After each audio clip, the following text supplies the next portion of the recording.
তো আজকে বানিয়ে ফেললাম নবরত্ন। এই রেসিপিটা আজকে তোমাদের সঙ্গে শেয়ার করছি, দেখতে থাকো। খুব টেস্টি হয় রেসিপিটা, ভাত রুটি সবার সাথেই খাওয়া যায়, ভীষণ সুন্দর। তো চলো কীভাবে করেছি রেসিপিটা। হ্যালো বন্ধুরা, তো আজকের আমি আবারও একটা রান্নার ভিডিও নিয়ে চলে এলাম। তো আজকে বানাবো নবরত্ন পনির। তার জন্য এখানে সমস্ত সবজি কেটে ধুয়ে নিয়েছি আমি। ফুলকপিটা পেয়েছি একদম ফ্রেশ টাটকা একদম। ফুলকপি নিয়েছি, ক্যাপসিকাম, আলু, গাজর, এখানে আছে বিনস, একটু শিম নিয়েছি, আর এখানে কড়াইশুঁটি আমার ফ্রোজেন করা ছিল ফ্রিজে, সেটা নিয়েছি।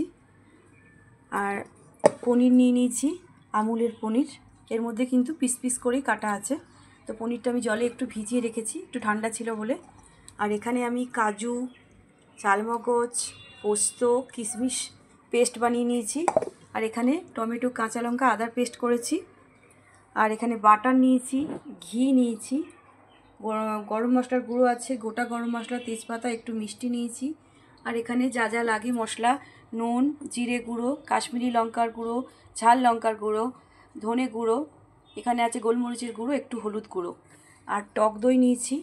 এখানে আছে পনির মশলা, 1 প্যাকেট আমুল দুধ, গুঁড়ো দুধ আমি ব্যবহার করব। তো মোটামুটি সব মশলাই আমি এখানে রেডি করে নিয়েছি। এবার আমি পনিরটাকে রান্না করব। আর সঙ্গে থাকো, দেখতে থাকো। ভিডিওটা ভালো লাগলে অবশ্যই লাইক, কমেন্টস করো, শেয়ার করো। তো চলো বন্ধুরা, রান্নাটা সেরে ফেলি।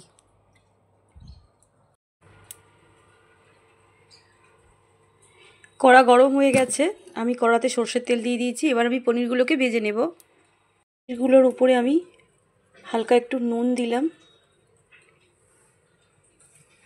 এবার আমি পনিরগুলো হালকা হালকা করে নুন দিয়ে মাখিয়ে নেব। এটা একদম নরম, এটা প্যাকেটের পনির বলে পিস পিস করে কাটা। আমি আর গরম জলে দিইনি, পনিরগুলোকে ডাইরেক্ট ভেজে নেব একটু নুন মাখিয়ে নিয়ে।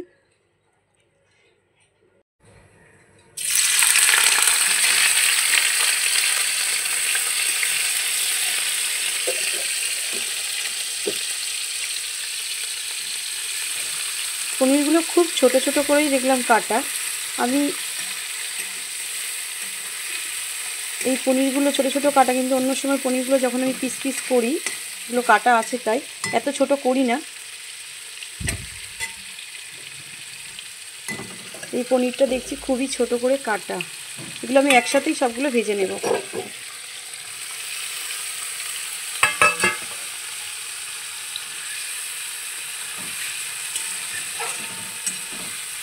পনিরগুলোর উপরে আমি অল্প করে একটু হলুদ গুঁড়ো ছড়িয়ে দেবো, জাস্ট কালারটা দেখতে ভালো লাগবে। পনিরগুলোর উপরে আমি অল্প করে হলুদ গুঁড়ো দিয়ে দিয়েছি, দেখতে একটু ভালো লাগবে। তো পনিরগুলো কিন্তু আমার ভাজা হয়ে গেছে।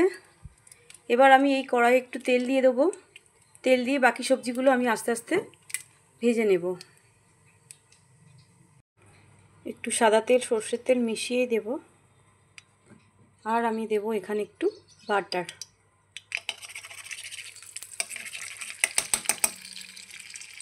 দিয়ে আমি একটা একটা করে সবজিগুলো কিন্তু ভেজে নেব। প্রত্যেকটা সবজি আমি আলাদা করেই ভাজবো।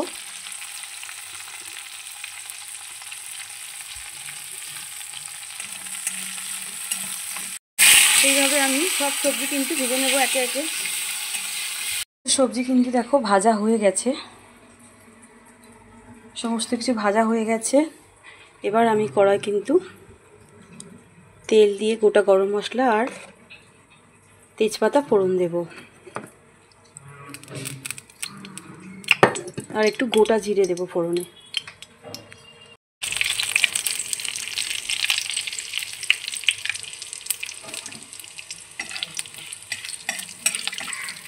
কিন্তু ভাজা হয়ে গেছে।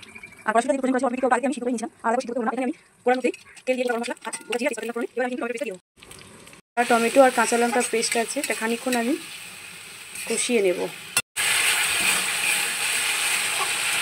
এবার আমি এর মধ্যে দিয়ে দেবো সমস্ত মশলা। আমি একটু জল দিয়ে গুলে দিয়েছি, এটা আমি এর মধ্যে দিয়ে দেবো। দিয়ে ভালো করে কষিয়ে নেব।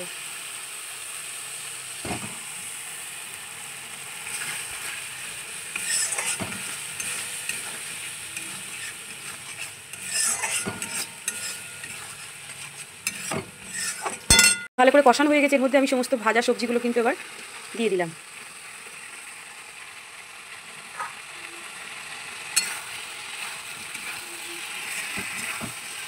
খুব ভালো করে কষিয়ে নেব। এবার আমি অল্প একটু মিষ্টি দেবো, যেহেতু এটা নিরামিষ তরকারি আর নবরত্নটা একটু মিষ্টি মিষ্টি হলেই ভালো লাগে। যে যেমন মিষ্টি খাও সে তেমন মিষ্টিই দেবে। দিয়ে একটু কষিয়ে নেব। খুব ভালো করে কষানো হয়ে গেছে, আমি দিয়ে দেবো এবার কাজুর পেস্টটা, আর এটা ধুয়ে আমি একটু জল দিয়ে দেবো। এবারও বেশ কিছুক্ষণ কষাবো। এর মধ্যে আমি একটু গরম জল করে নেব, নিয়ে আমুল স্প্রেটা একটু গরম জলে গুলে নেব। এটা ভাত দিয়ে, ফ্রাইড রাইস দিয়ে, রুটি দিয়ে, সমস্ত কিছু দিয়ে, পরোটা দিয়ে খাওয়া যায় আর ভীষণ ভালো লাগে। শীতকালে যে এত ভালো ভালো ফ্রেশ সবজিগুলো পাওয়া যায়, এটা কিন্তু নিরামিষ দিনের উপযুক্ত খাবার। এখানে আমি একটু পনিরের মশলা নিয়ে এসেছিলাম, অল্প একটু দিলাম, একটু জল দিয়ে গুলে আর দিলাম। এবার আমি পরিমাণ মতো জল দিয়ে দিলাম। একটু ফুটে উঠলে আঁচটা কমিয়ে দিয়ে 10 মিনিট আমি চাপা দিয়ে রান্না করব।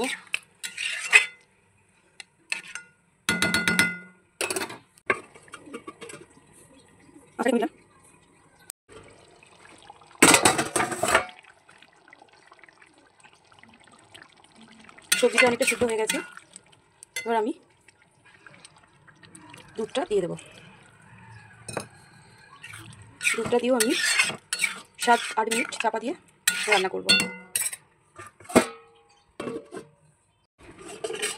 এবার আমি পনিরগুলোকে দিয়ে দেব।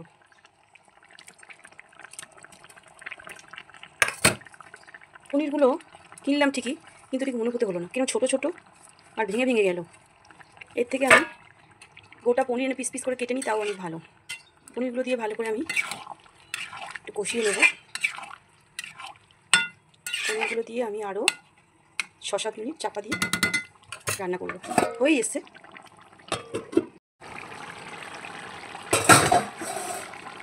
তো ফুটে এসছে, একদম হয়ে গেছে। আমি এর উপর থেকে ঘি আর গরম মশলা ছড়িয়ে দেবো।